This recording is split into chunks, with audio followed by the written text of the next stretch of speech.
You call me beautiful, human. The words echo as Aaron frantically rigs the relay station to explode. When the drone targets Saran outside, Aaron abandons safety to reach her. As catastrophic quakes split the earth beneath them, the collapsing tower crushes their mechanical hunter.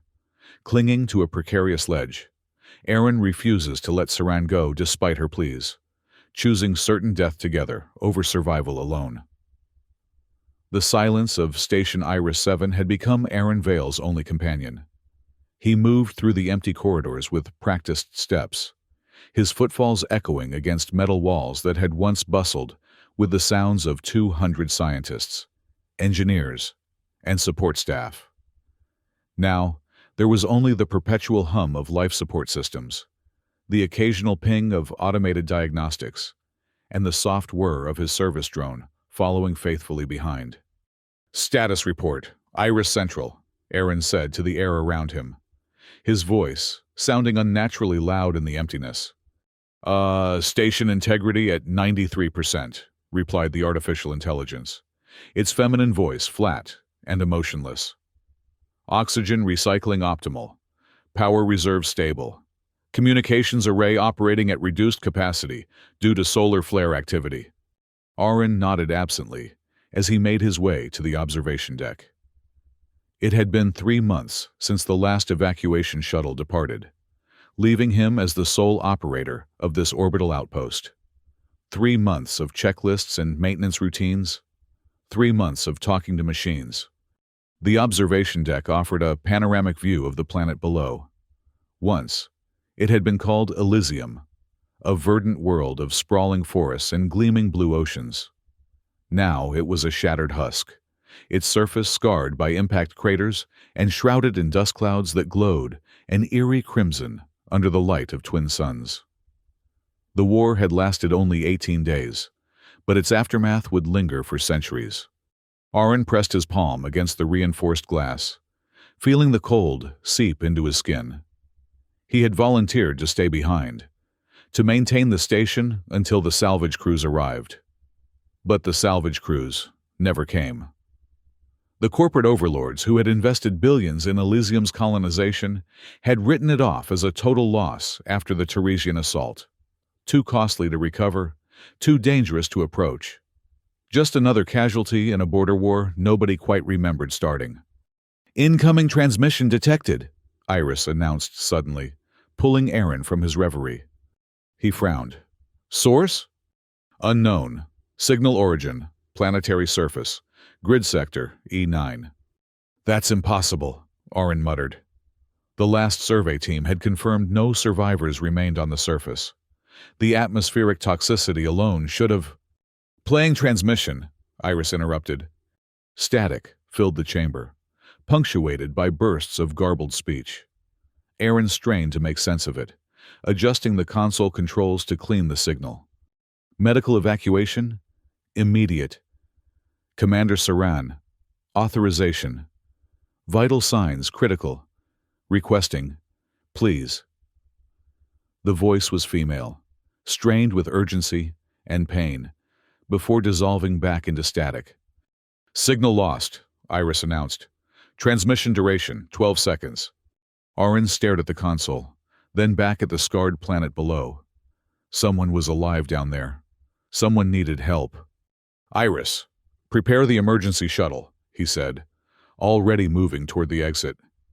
"And download all medical protocols to my personal display. Advisory. Planetary conditions remain hostile to human life. Radiation levels exceed safety parameters.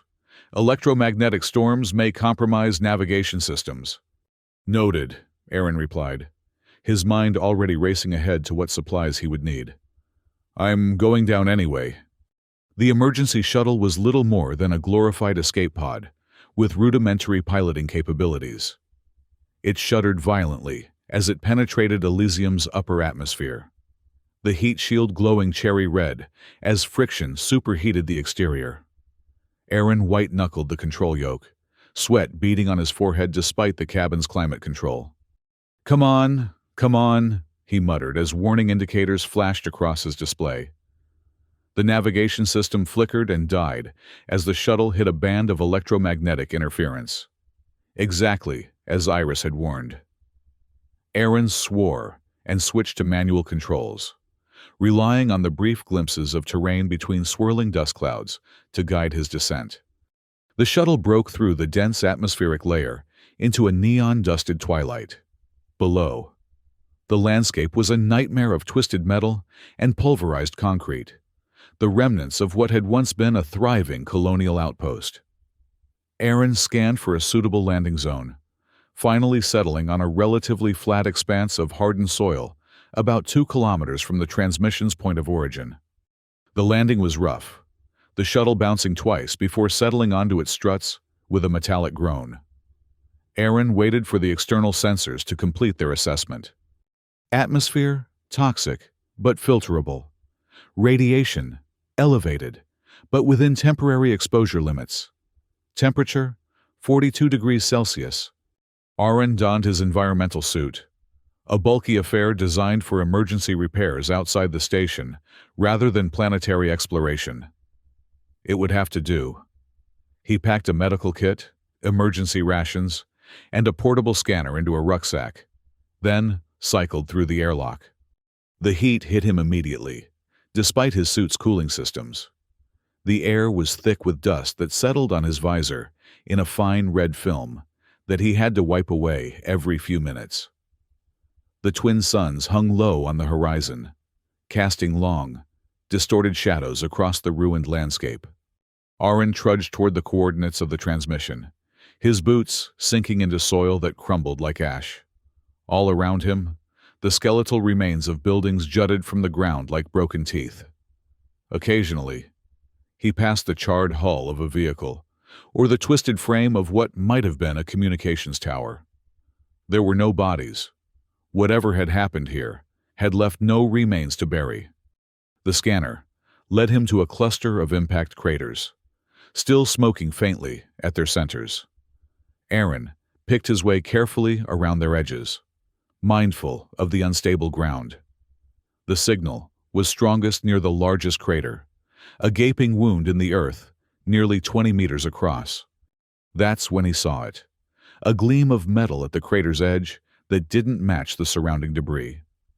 Aaron scrambled toward it, sliding down the loose soil until he reached the object, a piece of armor plating, military grade by the look of it, bearing the insignia of the Colonial Defense Force. He turned it over in his hands, noting the damaged power coupling and scorch marks. "Hello?" he called out, his voice muffled by his helmet and absorbed by the dead landscape. "Is anyone there? I received your distress call." Silence answered him, broken only by the soft moan of wind through the ruins. Aaron was about to move on when he spotted a faint depression in the soil nearby, as if something heavy had been dragged away from the crater. He followed the trail, scanner held before him, until it led to the remains of a collapsed building. Part of the structure was still intact, creating a sheltered alcove among the rubble. And there, propped against a fallen support beam, was a figure in battered combat armor. Aaron approached cautiously. The armor was unlike anything he'd seen before, sleek despite its obvious damage, with integrated systems that pulsed with faint blue light along neural pathways. The helmet was a featureless curve of darkened composite, revealing nothing of the person inside. "Commander Saran?" Aaron ventured, crouching beside the armored figure. The helmet tilted slightly toward him. "You came." The voice was weak, female, distorted by external speakers. "I didn't think anyone would hear. I'm Aaron Vale, engineer from Station Iris 7. I picked up your distress call." A labored breath hissed through the armor's filtration system. "You shouldn't have come." "You needed help," Aaron said simply. "No." The armored head shook minutely. "You don't understand. I'm already too far gone. The suit is the only thing keeping me alive."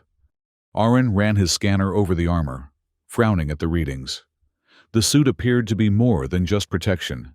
It seemed to be integrated with the wearer's biological systems, regulating everything from respiration to blood circulation. And those systems were failing. "I can help you," Aaron insisted. "I can get you back to my shuttle, then to the station. We have medical facilities." "Leave me to die," Saran whispered, her voice suddenly clear and sharp. "It's what I deserve." Aaron recoiled slightly, startled by the vehemence in her tone. But he had not survived months of isolation by giving up easily. "With all due respect, Commander, I didn't come all this way to watch you die." He began examining the armor more closely, looking for a way to move her without disrupting the vital systems. "Can you walk if I support you?" A sound that might have been a bitter laugh came from the helmet. "No. Lower body. Non-responsive. Internal damage. Extensive." Aaron's mind raced, engineer's instincts taking over. "Then, I'll build something to transport you." He spent the next 2 hours scavenging through the ruins, collecting pieces of metal framework, flexible tubing, and anything else that might serve his purpose. His suit's temperature regulators struggled against the relentless heat, and twice he had to return to Saran's shelter to check on her deteriorating vital signs. Eventually, he assembled a crude stretcher with a lifting rig that would distribute the weight of the heavy armor. It wasn't elegant, but it would allow him to drag her back to the shuttle without causing further injury. "This is pointless," Saran said weakly, as he secured her to the contraption. "Probably," Aaron agreed, adjusting the straps. "But I'm doing it anyway." As he prepared to move her, the ground trembled beneath them. A distant rumble grew into a roar as the ruins around them began to shift and crumble. "Seismic activity," Aaron muttered, checking his scanner. "We need to find better shelter before the shuttle gets buried." The quake intensified, sending cascades of debris down around them. Aaron threw himself over Saran's armored form, shielding her helmet as best he could as chunks of concrete rained down. When the shaking finally subsided, their exit was blocked by fallen rubble. "Scanner shows a mining shaft about half a kilometer east," Aaron said, wiping dust from his visor. "It should be more stable than these surface structures. Can your suit handle being moved that far?" "Does it matter?" Saran replied. Aaron took that as a yes and began the arduous process of dragging the stretcher through the ruined landscape, navigating around fresh fissures in the ground and newly collapsed buildings. The mining shaft entrance was partially obstructed, but he managed to clear enough space for them to enter. Inside, the temperature dropped significantly, providing welcome relief from the punishing heat above. The shaft descended at a gentle angle, reinforced walls still intact despite the seismic activity. Aaron guided the stretcher carefully down the incline until they reached a junction with a small chamber that might have once been a rest area for the miners.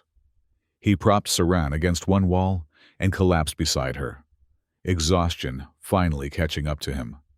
"Why?" Saran asked after a long silence.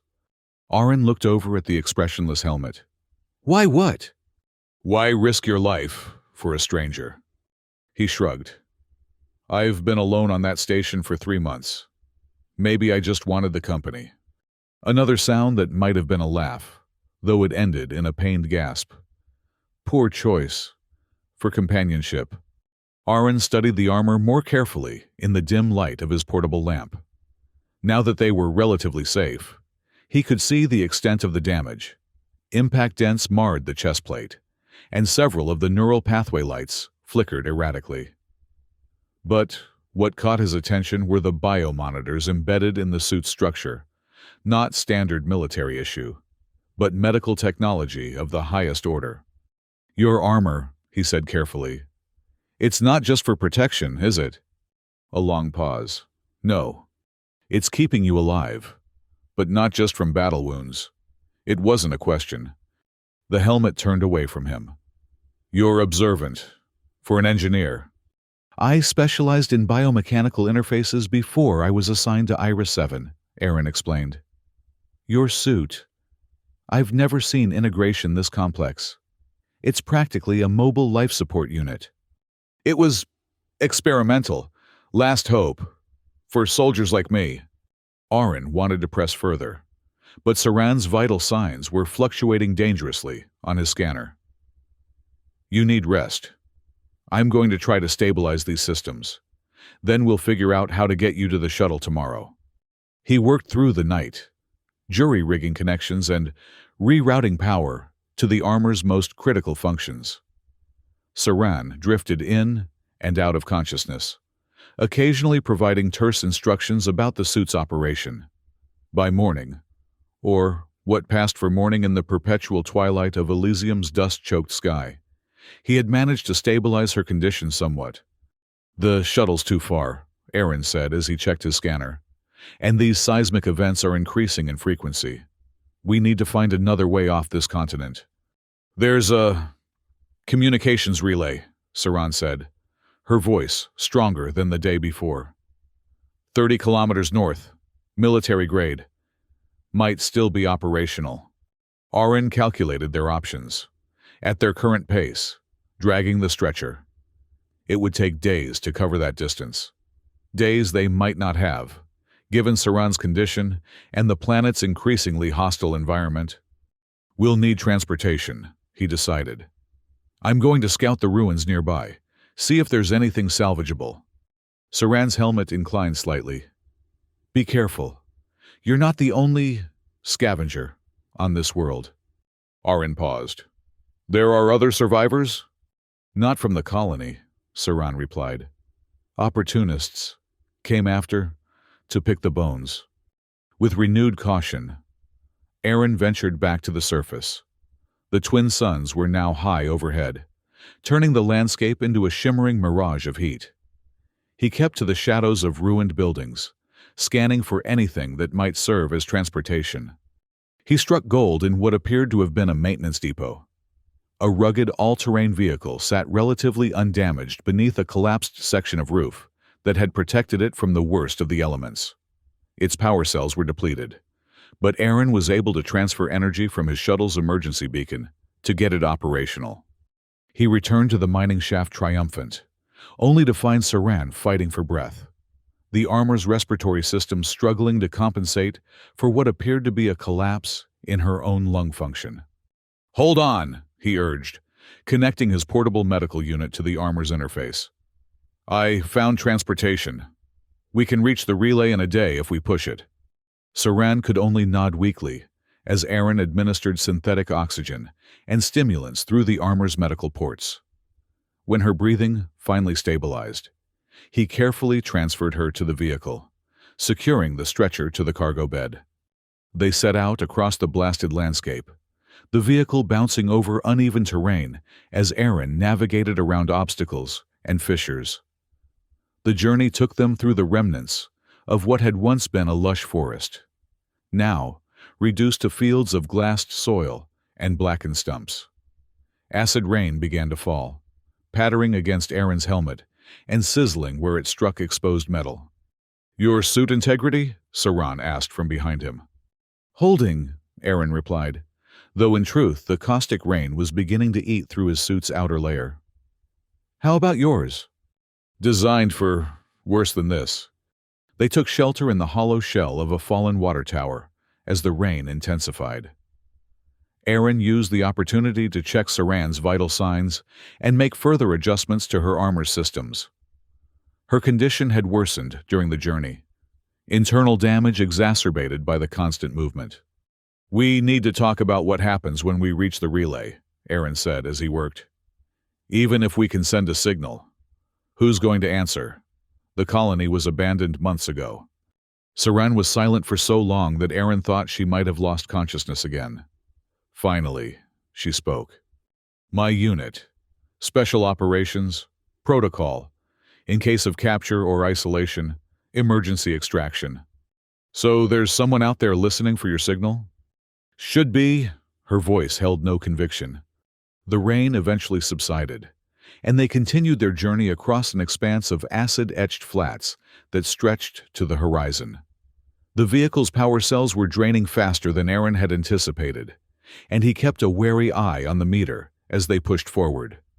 They were halfway across the flats when Aaron spotted the dust cloud approaching from the east. At first, he thought it was another storm, But as it drew nearer, he could make out the silhouettes of vehicles, crude, armored things with sharp protrusions and mounted weapons. "Scavengers," he muttered, pressing the accelerator to its limit. "They've seen us," Saran confirmed, her helmet tilted toward the approaching threat. "They won't. Let us go easily." Aaron swerved hard to the south, hoping to reach a range of low hills where they might lose their pursuers. The vehicle protested the sudden change of direction, power cells flickering dangerously as he pushed them beyond safe parameters. The first shots came as they reached the hills, crude projectiles that kicked up plumes of soil around them. Aaron weaved between rock formations, using the terrain for cover as he sought a defensible position.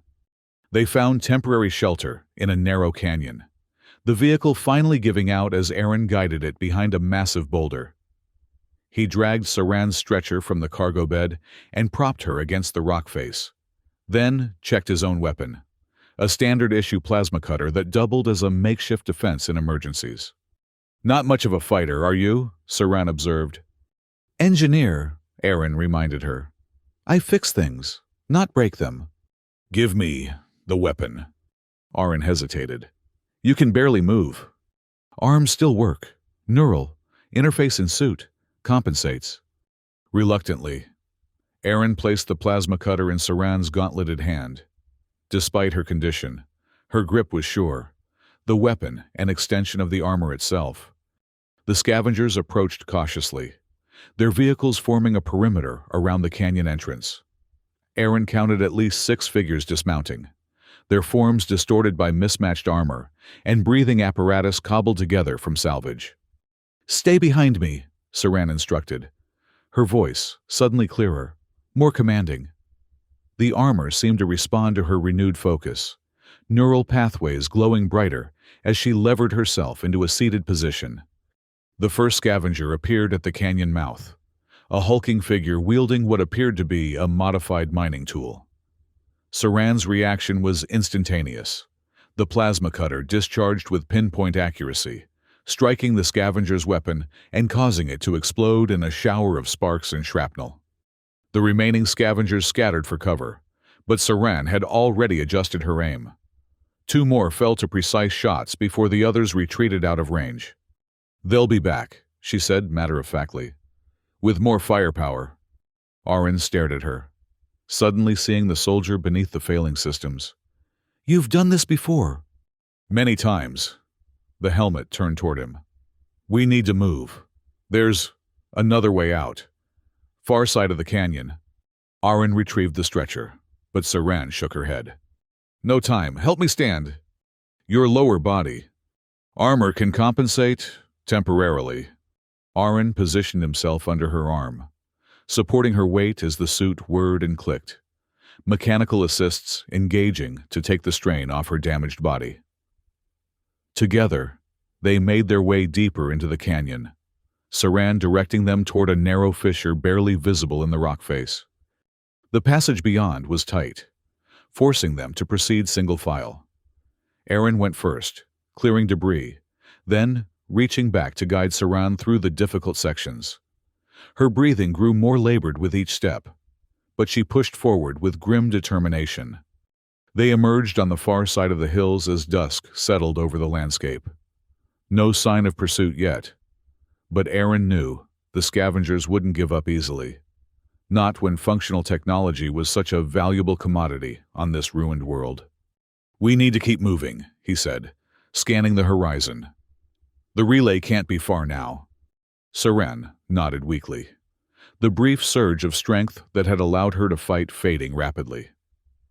Aaron fashioned a crude support from salvaged parts of the stretcher, allowing her to lean on him while the armor provided minimal locomotive assistance. Their progress was painfully slow. Twice they had to take cover as dust devils, lethal vortices of razor-sharp particles and electrical discharge swept across their path.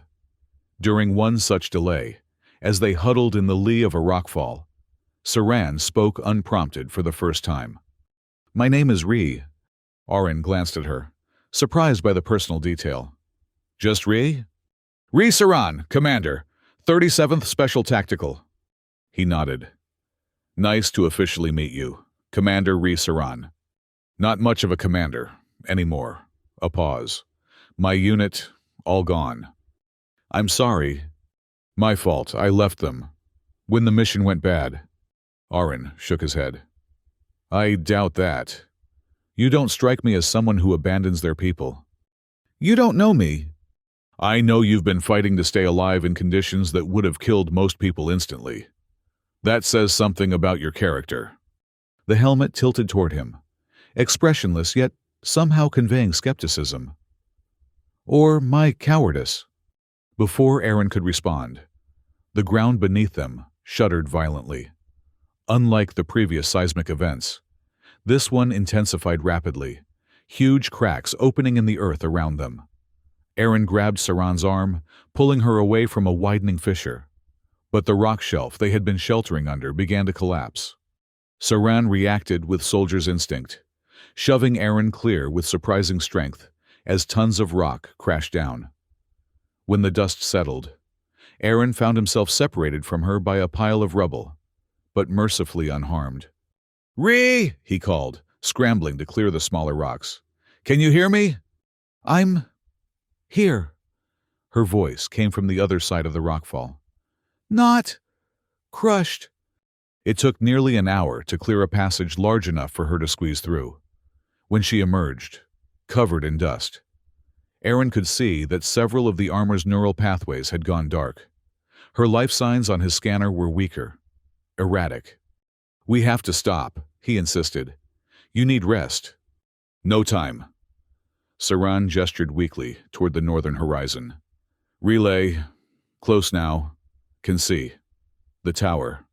Squinting against the eternal twilight, Aaron could just make out a spindly structure rising above the flat terrain. The communications relay, somehow still standing amidst the devastation. They pushed on, each step a battle against exhaustion and Saran's failing systems. The ground continued to tremble beneath them, small aftershocks that hinted at worse to come. As they approached the relay, a new threat emerged, a sleek, predatory shape circling high above. Drone, Saran identified it. Voice, tight with recognition. Hunter-killer, old Teresian model, looking for salvage, or survivors to eliminate. Aaron studied the machine's flight pattern. "It hasn't spotted us yet. If we stay close to the ground, use the terrain for cover. Won't work. Thermal sensors will find us eventually." Aaron thought quickly. "Then we need a diversion, something to keep it occupied while we reach the relay." He gathered what remained of their supplies, fashioning a crude remote trigger from his scanner components, while Saran rested against a boulder, conserving what little strength remained. Aaron rigged the device to a small canister of highly combustible coolant from his environmental suit. "This should create enough heat and electronic noise to attract the drone," he explained. "I'll place it in that canyon we passed. Set it to detonate once we're safely at the relay." "Dangerous," Saran cautioned. "If the drone identifies the trap." "It's our best shot," Aaron insisted. "We're too exposed out here." He backtracked to the canyon, placing the device in a crevice where the explosion would be magnified by the surrounding rock. As he worked, he noted with growing concern that the seismic activity was increasing again, small pebbles rolling down the canyon walls as the ground vibrated beneath his feet. Aaron hurried back to Saran, helping her to her feet. "We need to move fast. I think another big quake is coming." They made for the relay station, keeping low and using what little cover the barren landscape provided. The drone continued its lazy circles overhead, still unaware of their presence. They were within 100 meters of the relay when Aaron triggered the diversion. The explosion was more powerful than he had anticipated, echoing across the flats and sending a plume of dust and debris high into the air. The drone immediately changed course, streaking toward the disturbance with deadly purpose. "Now!" Aaron urged, half carrying Saran toward the relay station. They reached the base of the tower as the ground began to shake in earnest. The structure swayed alarmingly above them, But the access door to the control room held firm. Aaron forced it open, helping Saran inside just as the quake reached its peak intensity. The control room was surprisingly intact. Dust-covered consoles and equipment still in place. Emergency power cells maintaining minimal function. Aaron eased Saran into an operator's chair, then turned his attention to the communications array. "Power's low, but sufficient," he reported, fingers flying over the controls. "Transmitter is operational. What frequency do we need for your extraction protocol?" Saran recited a complex sequence of numbers and code words, which Aaron inputted into the system. He added Saran's personal identifier and a brief summary of her medical condition, then sent the signal pulsing into space. "Now we wait," he said, turning back to her, "and hope someone's listening." Saran's helmet inclined slightly. "Thank you, Aaron, for not leaving me." He smiled, about to respond, when a shadow passed over the small window beside them. The drone had returned, hovering just outside the relay station. It didn't fall for the diversion, Aaron realized with a sinking feeling. Or completed its investigation and moved on, Saran added. "These models, very thorough." The drone began a systematic scan of the relay station, its sensors probing for signs of life or valuable technology. Aaron knew it was only a matter of time before it detected them and attempted to breach the structure. "We need another plan," he said, examining the control room for anything that might serve as a weapon. His eyes fell on a maintenance hatch in the floor. "Where does that lead?" Saran leaned forward to look. "Probably access tunnel for power conduits. These relay stations, built with underground components, to survive bombardment." Aaron pried open the hatch, revealing a narrow shaft with a ladder leading down into darkness. "If we can get below ground, maybe we can outlast the drone. They have limited power reserves, right?" "Days' worth," Saran replied. "We don't have that kind of time." The drone's shadow moved away from the window as it continued its circuit of the building. Aaron's mind raced, considering and discarding options until a desperate plan began to form. "The tunnel might lead to the main power conduits," he said slowly. "If I can overload them while the drone is directly overhead." "You'd destroy the relay," Saran pointed out. "Our only way to call for help." "The signal's already sent," Aaron countered. "And if that drone reports our presence, any rescue attempt will be walking into an ambush." Saran considered this, then nodded reluctantly. "Do it. I'll distract the drone. Draw it to the right position." "Absolutely not," Aaron said firmly. "You can barely stand." "Don't need to stand to be bait." Before Aaron could protest further, Saran activated her armor's emergency beacon, a piercing electronic wail designed to cut through interference. The drone's reaction was immediate, its shadow returning to the window as it honed in on the signal. "Go," Saran urged. "I'll keep it. Focused here." Aaron hesitated only a moment longer before dropping into the access tunnel. The shaft descended 10 meters before opening into a horizontal passage, lined with power conduits and data cables. He followed the largest conduits, reasoning they would lead to the main power distribution node. He found it at a junction where multiple tunnels converged, a massive cylindrical structure thrumming with the station's remaining energy. Aaron worked quickly, bypassing safety protocols and rerouting power flow to create a catastrophic surge when triggered. A violent tremor shook the tunnel, nearly throwing him off his feet. The quakes were getting worse, and Aaron realized with horror that the underground network might collapse before he could get back to Saran.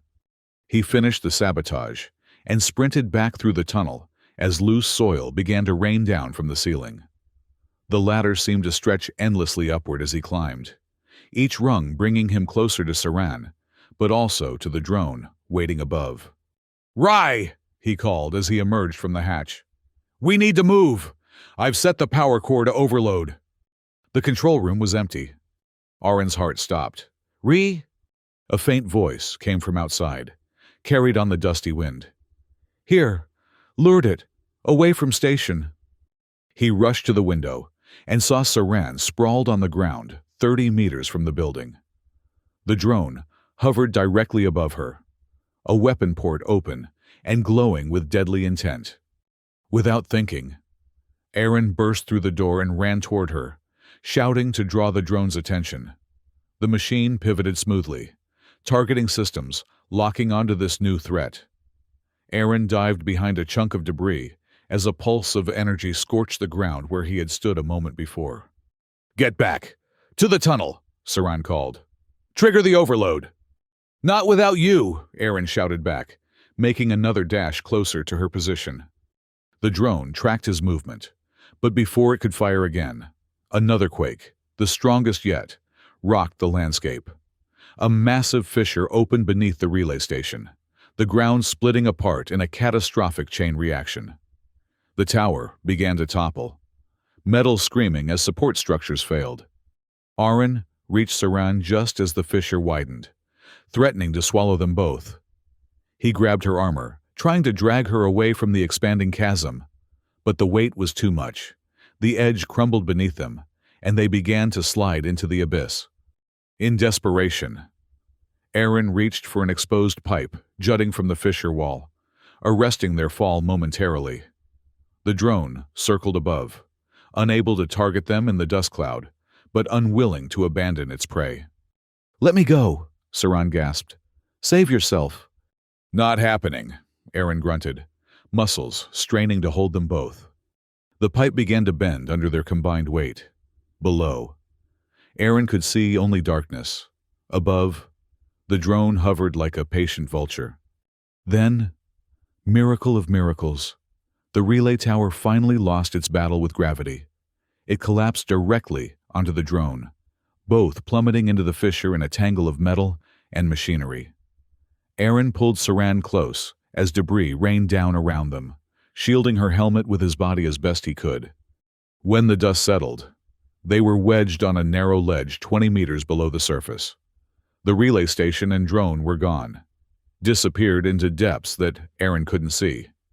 His environmental suit was torn in multiple places, exposure warnings flashing urgently on his helmet display. Worse, the impact had damaged Saran's armor further. Several neural pathways had gone completely dark, and her life signs were fading rapidly. "Stay with me, Aaron urged, administering emergency stimulants through the last functioning medical port. "Help is coming. The signal got through." "No way to know that," she whispered. "And now, no way out." Aaron refused to accept defeat. He scanned their surroundings, noting that the fissure wall behind them showed signs of human modification, perhaps part of the original mining operation that had preceded the colony. If they could follow it, they might find another way to the surface. "Can you move at all?" he asked. Saran attempted to engage her armor's locomotion assists, but the systems barely responded. Minimal. Function. Internal. Damage too severe. Aaron checked his own condition. His left leg was injured, possibly broken, and his suit's oxygen reserves were dangerously low, but they had no choice. "I'm going to carry you," he decided. "The armor's power assist should make it possible, even if the locomotion is offline." "You'll kill yourself," Saran protested. "Probably," Aaron agreed with a grim smile. "But I'm doing it anyway." He positioned himself under her arm, leveraging the armor's remaining functional systems to distribute the weight. Then, step by excruciating step, he began to guide them along the ledge toward what he hoped was a way out. Hours blurred together as they navigated the underground labyrinth, following faint air currents and the occasional sign of human excavation. Aaron's strength waned, but he pushed on, driven by the steadily weakening life signs on his scanner. Saran drifted in and out of consciousness, occasionally murmuring instructions or warnings based on her combat experience. During one of her lucid periods, as they rested in a small chamber that might have been a mining supply depot, she spoke more openly than before. You should know why I asked you to let me die. Aaron, slumped against a wall, turned to look at her. You don't have to explain. I do. The helmet tilted up, as if she were looking at the rocky ceiling. My mission wasn't evacuation. It was containment. Containment of what? Biological weapon. Engineered plague. Targeted at specific genetic markers. My team. Sent to assess spread. Contain outbreak. Aaron felt a chill that had nothing to do with his failing suit. The Teresian assault? Cover story. The plague was our own creation.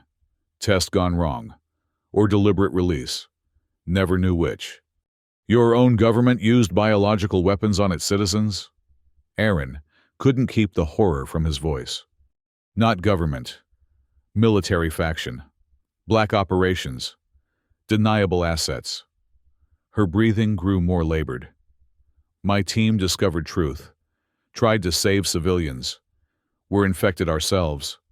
Experimental armor. Only thing keeping us alive. Long enough to report back. That's why you said you abandoned your team. Lieutenant Voss sacrificed himself. Gave me his armor's power core. When mine failed. Said someone. Had to survive. Tell the truth. A sound that might have been a sob escaped the helmet. I left them dying. To save myself. Aaron reached out, placing his hand on her armored shoulder. You didn't save yourself. You tried to save everyone else by getting the truth out. There's a difference. They lapsed into silence, both too exhausted to continue the conversation. Aaron's scanner showed they were nearing the surface, but his own condition was deteriorating rapidly.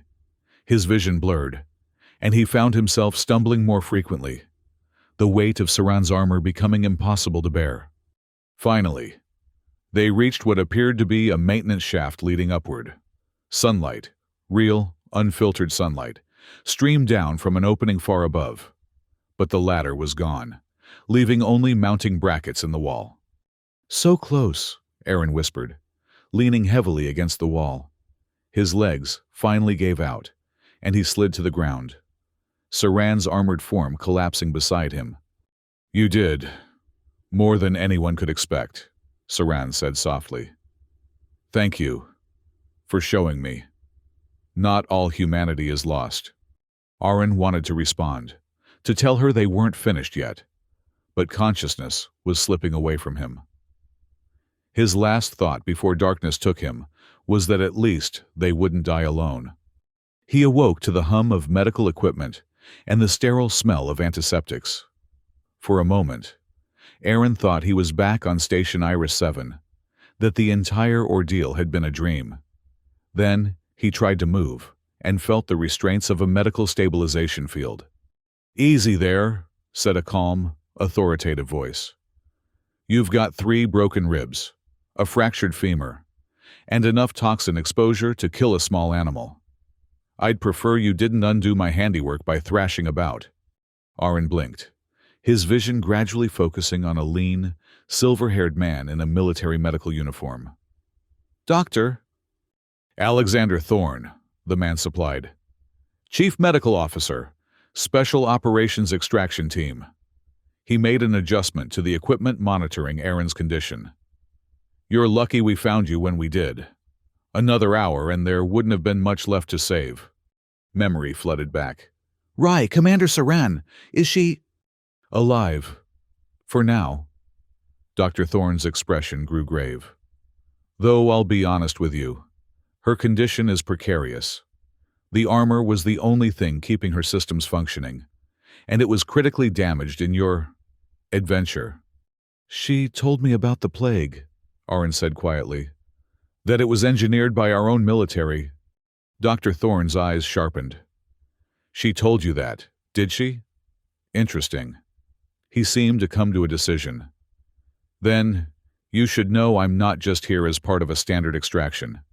I came specifically for Commander Saran, bringing something very few people know exists. He withdrew a small container from his pocket, opening it to reveal a vial of iridescent blue liquid. The antidote, developed by the same team that created the weapon, though they were considerably less eager to distribute this particular innovation.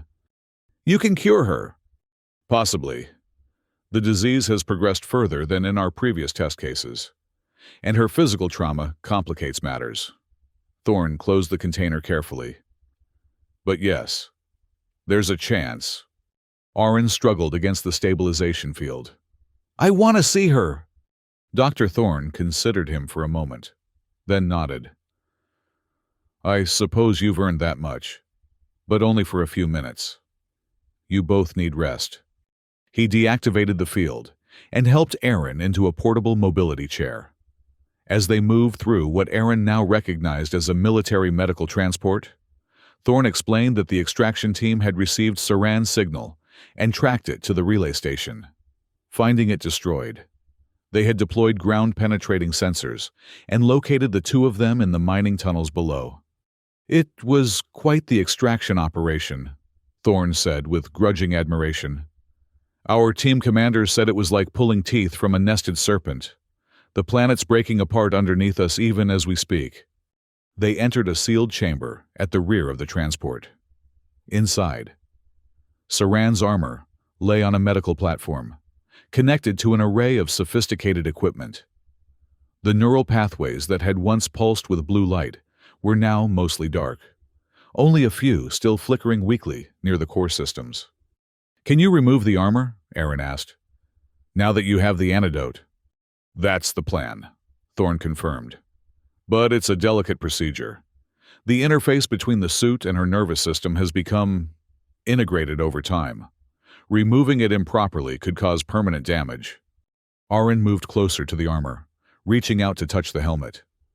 Can she hear us? I've kept her sedated for the procedure, Thorne replied. But at some level, perhaps. Aaron leaned in, speaking softly near where he imagined her ear might be. You're going to be okay, Rye. You made it. Your mission is complete. As if in response, one of the remaining neural pathways brightened momentarily. Dr. Thorne placed a hand on Aaron's shoulder. I need to begin the procedure now. You should rest. Aaron nodded reluctantly, allowing himself to be guided back to his own medical bay. As the stabilization field reactivated, he found himself thinking of Saran's words. You call me beautiful, human, but you haven't seen what I am beneath the armor. He hadn't understood what she meant at the time. Now he did. She wasn't referring to physical appearance, but to the burden of guilt and shame she carried, the belief that her survival had come at too high a cost. Aaron slept and dreamed of armor that both protected and imprisoned. Days passed in a haze of medical treatments and debriefings. The extraction team commander, a stern woman named Captain Levesque, interviewed Aaron extensively about his time on Elysium and his interactions with Commander Saran. He told her everything, holding nothing back about the biological weapon or the military faction behind it. Levesque neither confirmed nor denied his accusations, her expression remaining carefully neutral throughout. But at the end of their final session, she said something that gave Aaron hope. Engineer Vale, your testimony corroborates certain suspicions that have been raised at the highest levels. Rest assured, this matter will be thoroughly investigated. And Saran? Aaron pressed. She was just following orders, then tried to expose the truth. She deserves recognition, not punishment. Levesque's severe expression softened slightly. Commander Saran's service record speaks for itself, as does her medical condition. No one is suggesting any punitive action. Then I want to see her, Aaron insisted.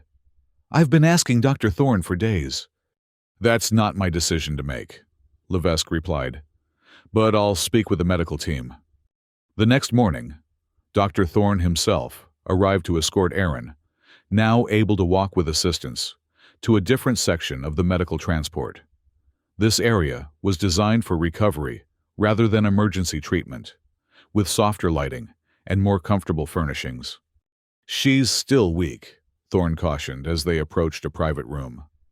The antidote has neutralized the engineered pathogen, but her body suffered extensive damage during the infection. Recovery will take time. But she will recover? Aaron asked anxiously. Physically, yes. I believe so. Thorne paused. Psychologically, that remains to be seen. Combat trauma combined with what she experienced on Elysium. He shook his head.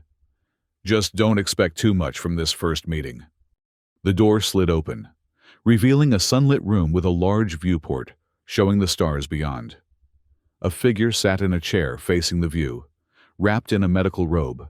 Back to the door. Commander, Thorne said gently, you have a visitor. The figure didn't turn immediately. When she finally did, Aaron's breath caught in his throat. Rhys-Saran was younger than he had imagined. Perhaps in her early 30s, with close-cropped dark hair and eyes so deeply blue they seemed almost violet.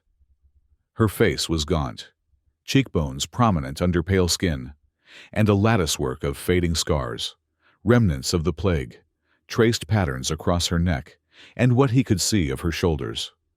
But what struck him most was her expression, wary, vulnerable, yet with a quiet strength that even illness couldn't diminish. Aaron, she said, her voice barely above a whisper, so different without the armor's modulation. You survived.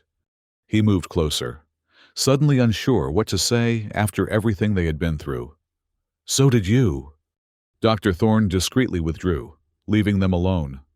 Saran gestured to a chair near hers. Please, sit. I'm told you broke your leg pulling me through those tunnels. Worth it, Aaron said simply as he eased into the chair. They sat in silence for a moment, watching the stars. The transport was in orbit around a gas giant in a neighboring system, far from Elysium and its dying planet. They burned it, Saran said finally. After extracting us, orbital bombardment, then a quantum charge to the planetary core. No evidence left. Aaron absorbed this. You mean no plague left to spread? That too. She turned to face him directly. Captain Levesque says you told them everything. About the weapon, the mission, all of it. Yes, Aaron met her gaze steadily. Was that wrong? No. A faint smile touched her lips. It's what Voss would have wanted. What all of them would have wanted. She looked down at her hands, no longer encased in armor, yet somehow seeming smaller, more fragile. I've spent so long hiding inside that suit. I'm not sure I know how to live without it. You'll learn, Aaron said with more confidence than he felt. We both will. They offered me medical discharge, full pension, sealed records. Saran's voice held a note of disbelief. After everything that happened, they're treating me like a hero. You are a hero. She shook her head. I'm a survivor. There's a difference. Her gaze returned to the stars. What about you? Back to your station? No. Aaron had made this decision days ago, during the long hours of recovery. Iris 7 was decommissioned after we left. And honestly, I've had enough of isolation to last a lifetime. So what will you do? Dr. Thorne mentioned they're establishing a new research facility on Proxima Station, focusing on medical applications of the same technology that went into your armor, but for civilian use, helping people with neurological injuries, degenerative conditions. He shrugged. They need engineers who understand biomechanical interfaces. Saran studied him for a long moment. Sounds like important work. It could be. Aaron hesitated, then added, they're also looking for test subjects, people who've already experienced neural integration and can help refine the technology. Understanding dawned in her eyes. You want me to come with you? Only if you want to. Aaron leaned forward earnestly. But think about it. We could help make something good come from all this. Turn a weapon into a healing tool. For the first time since he'd met her, Saran laughed. A small, rusty sound, but genuine. You're an optimist, Aaron Vale, even after everything you've seen. Someone has to be. She fell silent again, considering. Outside, the transport's engines fired briefly, adjusting their orbit. The stars shifted in the viewport, new constellations sliding into view. When I was in the armor, Saran said slowly, there was a moment, after you found me, when you said I was beautiful. Aaron remembered. It had been during one of her fever states, when he'd been working desperately to stabilize her armor's failing systems. He'd told her to hold on, that she was too beautiful a soul to die in such an ugly place. I meant it, he said simply. You couldn't see me. Not really. Her fingers traced one of the scars on her neck. This is what I am beneath the armor. Damaged, scarred, broken. We're all broken in some way. Aaron reached out, cautiously taking her hand. But that doesn't mean we can't also be beautiful. She didn't pull away. Her fingers, thin but surprisingly strong, curled around his. I don't know if I can be what I was before, she said. So quietly, he almost didn't hear. No one's asking you to be. Aaron squeezed her hand gently. Just be what you are now. That's enough. Weeks passed. Saran grew stronger. The medical treatments gradually erasing the worst of the plague's physical effects. Aaron's injuries healed more quickly, and he spent his convalescence studying the specifications for the civilian neural interface project on Proxima Station. The armor that had kept Saran alive for so long was decommissioned, its military applications erased from the transport's database. But before it was disassembled, Saran asked for one piece to keep, the helmet, featureless and expressionless, that had hidden her from the world for so long. On their last day aboard the transport, before transferring to the civilian vessel that would take them to Proxima, Aaron found Saran in the small hydroponics bay that served as the ship's garden. She knelt beside a newly planted sapling, carefully patting soil around its delicate roots. Beside her, partially buried in the earth, was the helmet. A burial, Aaron asked, kneeling beside her. A transformation, Saran corrected. New purpose, new life. She stood, brushing soil from her hands. She wore civilian clothes now, simple and functional, so different from both the armor and the medical robes. Her posture was still military straight, but there was a new ease to her movements, a deliberate embrace of her body's capabilities and limitations. Are you ready? Aaron asked. The transport leaves in an hour. Saran looked around the garden, then back at the buried helmet. Yes, she said with quiet certainty. I'm ready. They walked together through the ship's corridors, their pace unhurried. Crew members nodded respectfully as they passed, but no one stopped them or asked questions. Their story, or the official version of it, was known throughout the vessel. At the docking bay, Captain Levesque waited to see them off. She shook their hands formally, then surprised them both by offering a small data crystal. Personal logs from Lieutenant Voss and the rest of your team, she told Saran. Recovered from their armor's backup systems. I thought you should have them. Saran accepted the crystal with trembling fingers. Thank you, Captain. Levesque nodded once, sharply, then stepped back. Good luck on Proxima, both of you. What you're doing there, it matters. They boarded the civilian transport, finding their assigned quarters modest but comfortable. Through the viewport, they watched as the military vessel grew smaller, then vanished as their ship engaged its engines. Forward trajectory locked, announced the ship's AI. Estimated arrival at Proxima Station, 73 hours. Saran stood at the viewport long after the military transport had disappeared from view, the data crystal clutched in her hand. Aaron waited silently beside her, offering his presence without demands. Finally, she turned to him. I don't know what's ahead of us, she said. I don't know if I'll be any good at peace after so much war. We'll figure it out, Aaron assured her. Together.